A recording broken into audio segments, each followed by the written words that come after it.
Kami dari kelompok 12 akan memperlihatkan hasil presentasi kami. Sistem peradilan pidana kehakiman.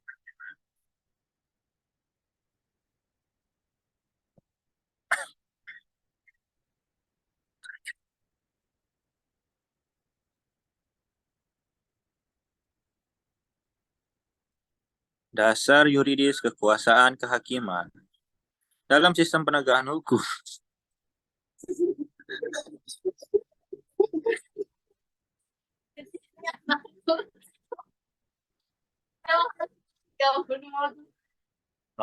ulang. Inilah, ulang. Ulang bereknya. Ini kentut pulo. Jahatin kentut kau. Assalamualaikum warahmatullahi wabarakatuh. Kami dari kelompok 12 akan memperlihatkan hasil presentasi kami. Sistem peradilan pidana kehakiman. Next.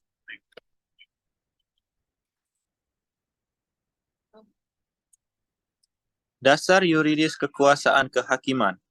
Dalam sistem penegakan hukum, hakim sebagai bagian dari kekuasaan kehakiman memiliki kedudukan dan peranan sentral dan amat penting dalam memastikan bekerjanya hukum dalam mengatur dan mengendalikan kehidupan masyarakat umum.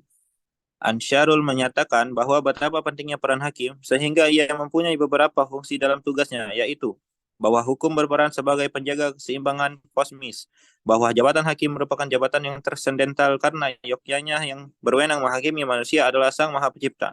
Tetapi kewenangan tersebut didelegasikan kepada para hakim. Para hakim bukan saja menerapkan hukum dan menentukan keadilan, tetapi dalam hal tertentu menciptakan juga hukum. Next. Sebagai figur sentral yang dominan dalam kekuasaan kehakiman, para hakim baru juga seorang pemimpin dan pendidik. Dalam menegakkan hukum dan keadilan, hakim harus menjaga konsistensi putusannya di satu pihak. Di pihak lain, ia juga harus mengakomodir perubahan-perubahan nilai-nilai hukum dan rasa keadilan yang terjadi dalam kehidupan masyarakat. Hakim adalah pelaksana kekuasaan kehakiman atau subsistem dari peradilan. Namun, figur hakim tetap merupakan hal yang utama dalam sistem tersebut. Ansyarul, dasar filosofis kode etik dan pedoman perilaku hakim CAP. Next, Danu.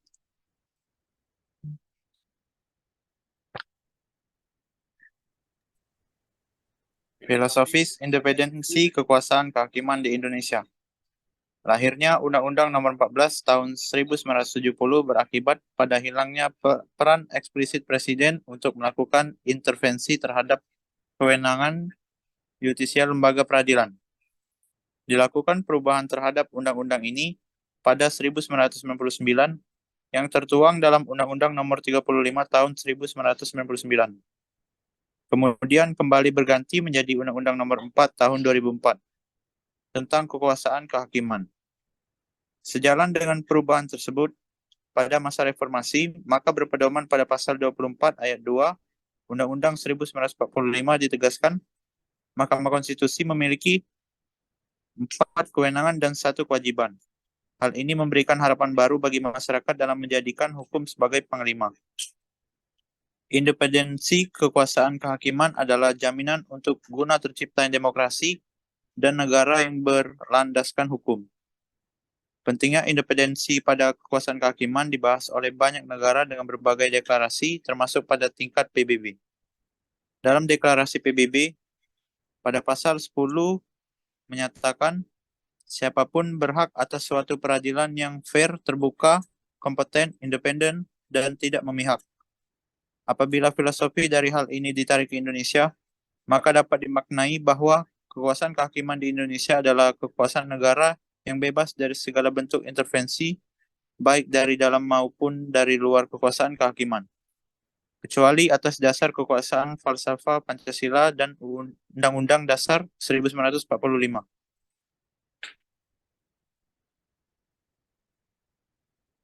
Selanjutnya akan dibacakan oleh Alfi.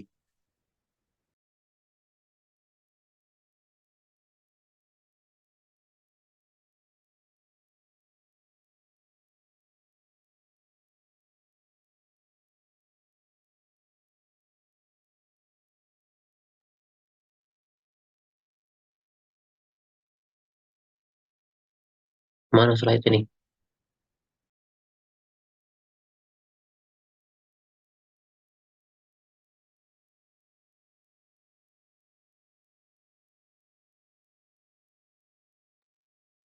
Kedudukan hakim dalam sistem peradilan pidana di Indonesia. Sebagai pelaku menyelenggarakan kekuasaan kehakiman, seperti dalam pasal 1/8 Kitab Undang-Undang Hukum Acara Pidana atau KUHP, disebutkan hakim adalah pejabat peradilan negara yang diberi wewenangan oleh undang-undang untuk mengadili, di mana tugas dan wewenang hakim adalah untuk menerima, memeriksa, dan memutus perkara pidana berdasarkan asas bebas, jujur, dan tidak memihak di sidang pengadilan, dalam hal dan menurut acara yang diatur dalam undang-undang ini.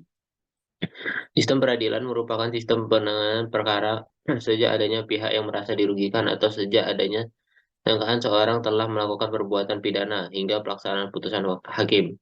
Khusus bagi sistem peradilan pidana sebagai satu jaringan, sistem peradilan pidana mengoperasionalkan hukum pidana sebagai sarana utama dan dalam hal ini berupa hukum pidana material, hukum pidana formil, dan hukum pelaksanaan pidana.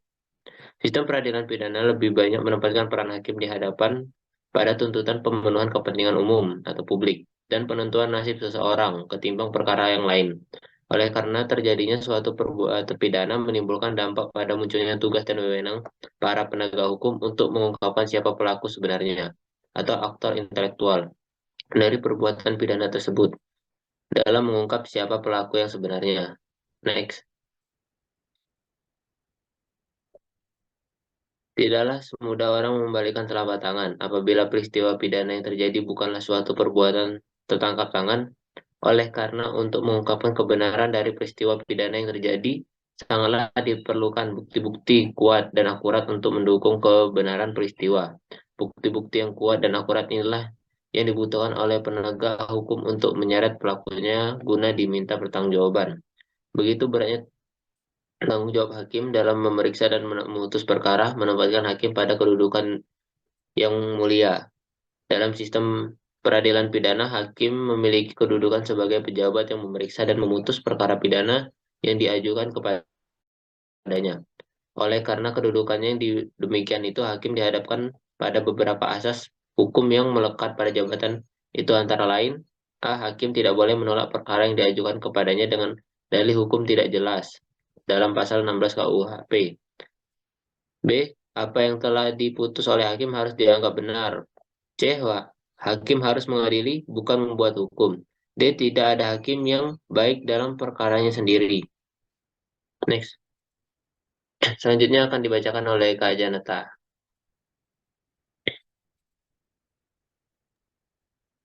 Kesimpulan, penegakan hukum merupakan tujuan utama pelaksanaan kehidupan masyarakat di negara hukum. Keberhasilan penegakan hukum di negara hukum sangat ditentukan oleh tugas hakim dalam memeriksa dan memutus perkara pelanggaran hukum yang terjadi. Hakim sebagai penegak hukum mempunyai kedudukan yang amat penting dalam keberhasilan penegakan hukum, dikarenakan kedudukannya merupakan kunci puncak terpenuhinya hukum benar-benar ditegakkan tanpa pandang bulu. Hakim adalah pejabat yang menegakkan hukum dengan tidak pandang bulu, artinya siapapun dan apapun kedudukan seseorang apabila melakukan pelanggaran hukum harus diadilinya sesuai dengan ketentuan hukum yang berlaku. Berdasarkan uraian pada pembahasan di atas, maka dapat disimpulkan bahwa peranan hakim dalam penegakan hukum pidana, bahwa hakim sebagai pihak pemutus perkara sangat berperan sebagai penentu masa depan hukum. Karena setiap putusan hakim akan menjadi pusat perhatian masyarakat. Oleh karenanya, hakim tidak hanya berperan sebagai corong undang-undang, tetapi hakim juga berperan sebagai penemu hukum, sesuai dengan nilai-nilai budaya yang hidup di masyarakat, terutama nilai-nilai Pancasila. Peranan hakim dalam memutus perkara pidana yang dapat memenuhi rasa keadilan masyarakat dalam hal memutus suatu perkara hakim mempunyai kebebasan. Hal ini sesuai dengan salah satu unsur negara hukum yang menyatakan bahwa adanya peradilan yang bebas dan tidak memihak. Oleh karenanya, hakim selain memperhatikan ketentuan yang tertulis dalam undang-undang, juga menggunakan hati nurani, yaitu berdasarkan keyakinan hakim dan rasa keadilan masyarakat. Hal ini sejalan dengan gagasan tipe penegakan hukum progresif.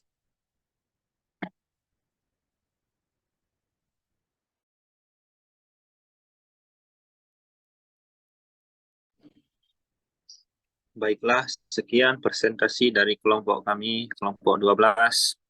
Bila ada salah-salah kata saya minta maaf. Pada Allah saya memohon ampun. Wabillahi taufiq wal hidayah. Summa wassalamualaikum warahmatullahi wabarakatuh.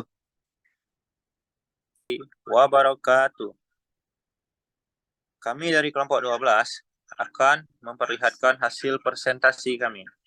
Sistem peradilan pidana kehakiman. Next.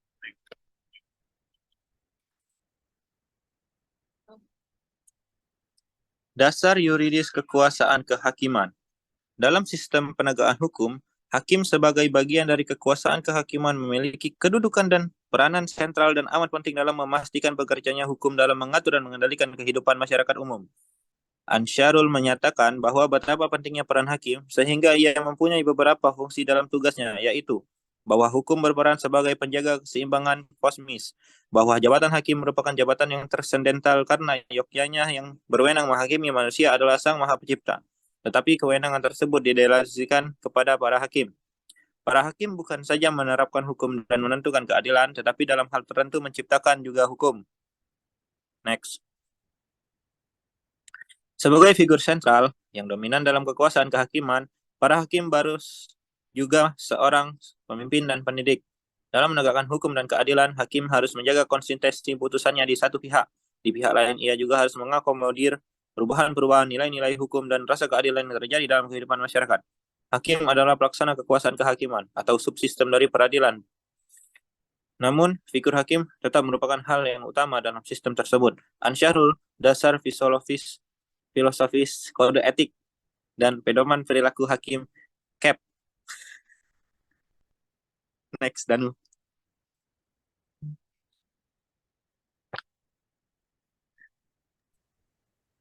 Filosofis independensi kekuasaan kehakiman di Indonesia.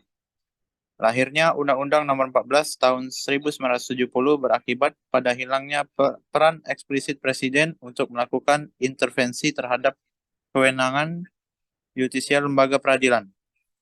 Dilakukan perubahan terhadap undang-undang ini pada 1999 yang tertuang dalam Undang-Undang Nomor 35 Tahun 1999. Kemudian kembali berganti menjadi Undang-Undang Nomor 4 Tahun 2004 tentang kekuasaan kehakiman.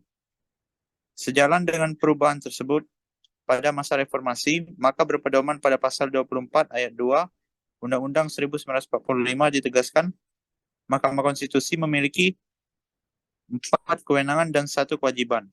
Hal ini memberikan harapan baru bagi masyarakat dalam menjadikan hukum sebagai panglima. Independensi kekuasaan kehakiman adalah jaminan untuk guna terciptanya demokrasi dan negara yang berlandaskan hukum. Pentingnya independensi pada kekuasaan kehakiman dibahas oleh banyak negara dengan berbagai deklarasi, termasuk pada tingkat PBB. Dalam deklarasi PBB, pada pasal 10 menyatakan, siapapun berhak atas suatu peradilan yang fair, terbuka, kompeten, independen, dan tidak memihak. Apabila filosofi dari hal ini ditarik ke Indonesia, maka dapat dimaknai bahwa kekuasaan kehakiman di Indonesia adalah kekuasaan negara yang bebas dari segala bentuk intervensi, baik dari dalam maupun dari luar kekuasaan kehakiman, kecuali atas dasar kekuasaan falsafah Pancasila dan Undang-Undang Dasar 1945.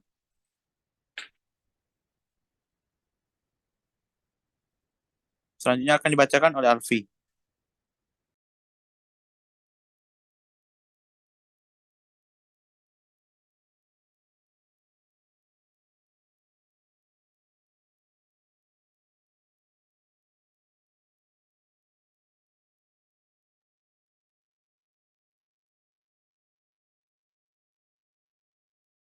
Mana slide ini?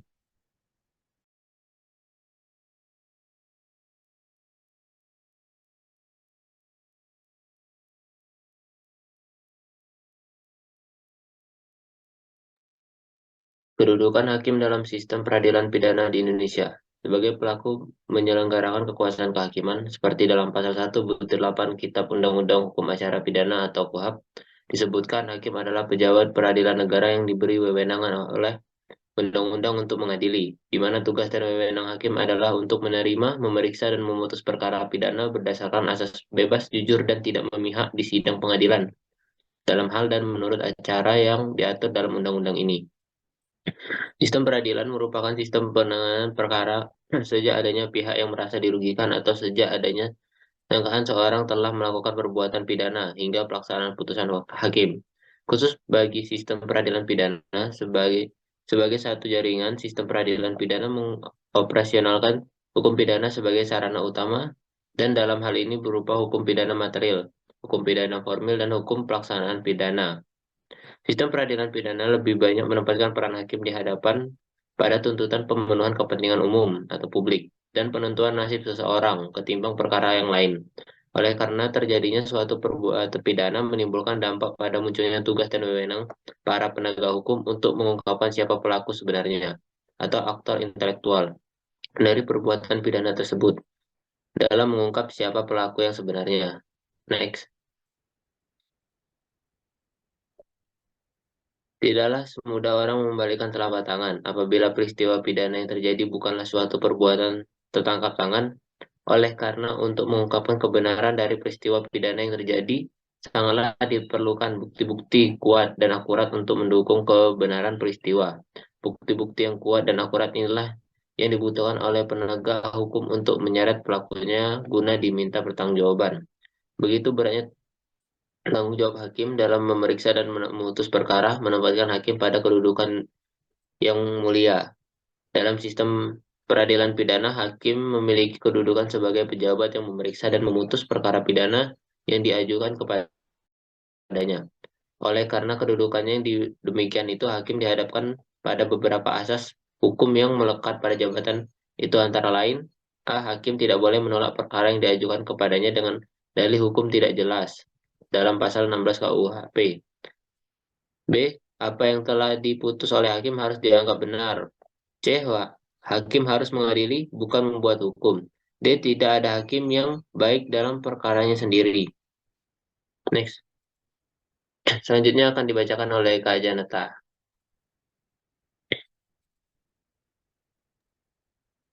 Kesimpulan, penegakan hukum merupakan tujuan utama pelaksanaan kehidupan masyarakat di negara hukum. Keberhasilan penegakan hukum di negara hukum sangat ditentukan oleh tugas hakim dalam memeriksa dan memutus perkara pelanggaran hukum yang terjadi. Hakim sebagai penegak hukum mempunyai kedudukan yang amat penting dalam keberhasilan penegakan hukum, dikarenakan kedudukannya merupakan kunci puncak terpenuhinya hukum benar-benar ditegakkan tanpa pandang bulu. Hakim adalah pejabat yang menegakkan hukum dengan tidak pandang bulu, artinya siapapun dan apapun kedudukan seseorang apabila melakukan pelanggaran hukum harus diadilinya sesuai dengan ketentuan hukum yang berlaku. Berdasarkan uraian pada pembahasan di atas, maka dapat disimpulkan bahwa peranan hakim dalam penegakan hukum pidana, bahwa hakim sebagai pihak pemutus perkara sangat berperan sebagai penentu masa depan hukum. Karena setiap putusan hakim akan menjadi pusat perhatian masyarakat. Oleh karenanya, hakim tidak hanya berperan sebagai corong undang-undang, tetapi hakim juga berperan sebagai penemu hukum, sesuai dengan nilai-nilai budaya yang hidup di masyarakat, terutama nilai-nilai Pancasila. Peranan hakim dalam memutus perkara pidana yang dapat memenuhi rasa keadilan masyarakat dalam hal memutus suatu perkara hakim mempunyai kebebasan. Hal ini sesuai dengan salah satu unsur negara hukum yang menyatakan bahwa adanya peradilan yang bebas dan tidak memihak. Oleh karenanya, hakim selain memperhatikan ketentuan yang tertulis dalam undang-undang, juga menggunakan hati nurani, yaitu berdasarkan keyakinan hakim dan rasa keadilan masyarakat. Hal ini sejalan dengan gagasan tipe penegakan hukum progresif.